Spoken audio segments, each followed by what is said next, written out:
membincangkan tentang topik khas iaitu bertajuk pornografi. Istilah pornografi itu berasal daripada porneia, iaitu perkataan Greek yang bermaksud pelacur. Istilah ini membawa makna penulisan tentang pelacur. Apakah maksud pornografi? Pornografi membawa maksud bahan bertulis atau visual yang merangsang keinginan seksual. Pornografi ini boleh datang dari pelbagai jenis media, antaranya teks, tertulis, lisan, foto-foto, video dan juga gambar-gambar bergerak. Jadi mari kita lihat antara kesan-kesan, punca dan akta-akta yang berkaitan dengan pornografi. Faktor utama yang menyebabkan kanak-kanak terdedah kepada pornografi ialah penggunaan gadget dengan akses internet. Sebab masa sekarang terdapat banyak laman web muncul yang boleh lulus atau pop-up menerusi iklan. Lambakan video pornografi di internet telah menyebabkan minda anak muda dan remaja semakin tercemar dan merosakkan akhlak mereka.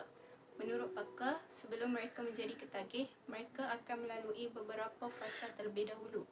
Fasa yang pertama ialah pendedahan awal. Pada peringkat ini, sering berlaku ketika mereka di peringkat sekolah menengah. Perasaan ingin tahu dan pengaruh rakan sebaya telah mendorong mereka untuk mengakses video-video pornografi ini. Yang kedua ialah mengisi masa lapang. Mereka menjadikan aktiviti ini sebagai mengisi masa lapang mereka. Yang ketiga, rutin harian. Apabila menjadi kebiasaan, mereka akan mengakses selalu video-video pornografi ini untuk mengisi rutin harian mereka. Kesan pornografi terhadap individu. Kesan pertama ialah bersikap seksis terhadap jantina lain atau kita panggil sebagai diskriminasi terhadap jantina lain. Kesan ini dapat dikaitkan dengan individu-individu yang menjadikan aksi merendahkan, menghina dan berlaku ganas terhadap wanita sebagai contoh. Kesan pornografi yang seterusnya terhadap individu ialah dapat menjejaskan kesihatan otak, di mana menurut satu kajian yang dijalankan di Cambridge University pada tahun 2013 mendapati bahawa otak seseorang yang gemar menonton video pornografi adalah sama dengan otak penagih dadah. Individu yang kerap menonton video pornografi akan lebih cenderung untuk mempunyai minda yang kotor, di mana mereka akan sentiasa berfantasi mengenai seks atau perkara-perkara yang tidak sepatutnya dan membuatkan mereka hilang fokus terhadap sesuatu pekerjaan yang mereka lakukan. Antara kesan pornografi kepada masyarakat ialah menjatuhkan maruah wanita. Pornografi lebih kerap ditonton oleh golongan lelaki berbanding golongan wanita. Ini kerana dalam konten pornografi itu, wanita seringkali diperlihat sebagai objek seks atau komoditi seksual. Ini memberi tanggapan bahawa wanita mempunyai taraf sosial yang lebih rendah berbanding lelaki, justru menyebabkan golongan wanita dianggap hina dalam masyarakat, seterusnya menjatuhkan maruah kaum tersebut. Pornografi juga memberi kesan kepada masyarakat melalui peningkatan kadar jenayah. Pornografi menyebabkan pertubuhan kelab-kelab malam di sekitar bandar. Tempat-tempat ini menjadi salah satu punca berlakunya pertambahan jenayah dalam kategori berat.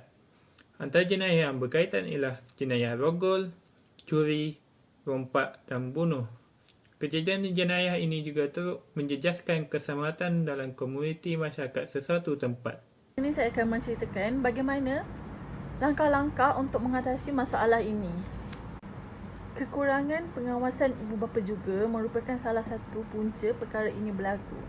Di zaman serba moden ini, kita dapat lihat bahawa ibu bapa bertungkul lumus dalam mengejar kerjaya masing-masing dan menyebabkan anak mereka terabai. Perkara ini berlaku disebabkan oleh ibu bapa terlalu mementingkan kerjaya dan mengabaikan tanggungjawab terhadap anak-anak mereka.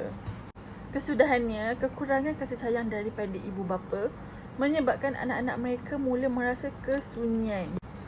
Peranan ibu bapa adalah sangat penting dalam mengawal pergerakan anak-anak dengan melebihkan masa bersama keluarga, menghadkan penggunaan telefon seperti melayari internet dan mengambil tahu dengan siapa mereka berkawan.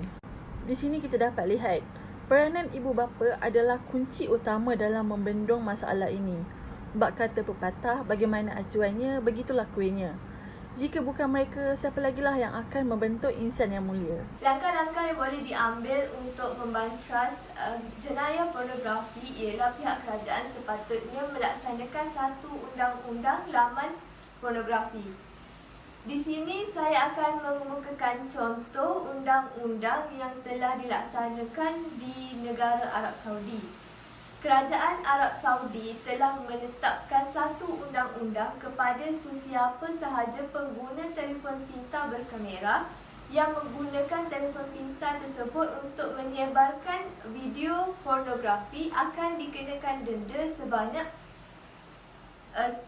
RM100,000 bersamaan dengan RM101,346 Malaysia, rotan sebanyak 1,200 kali dan 12 tahun penjara.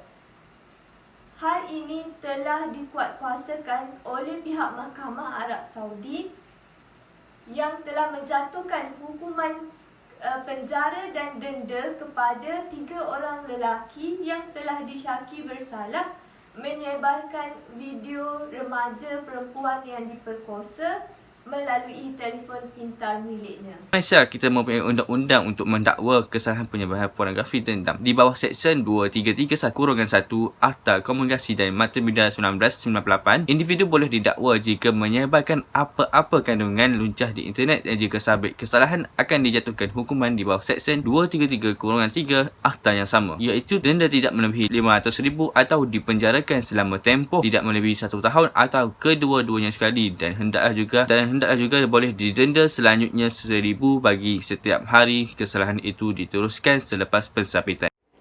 Okey, untuk kesimpulannya, secara keseluruhannya perbuatan pornografi itu sendiri telah membuka banyak sangat pintu-pintu jenayah lain lebih dahsyat serta telah terbukti memberi kesan yang sangat negatif kepada manusia, komuniti masyarakat serta negara secara total.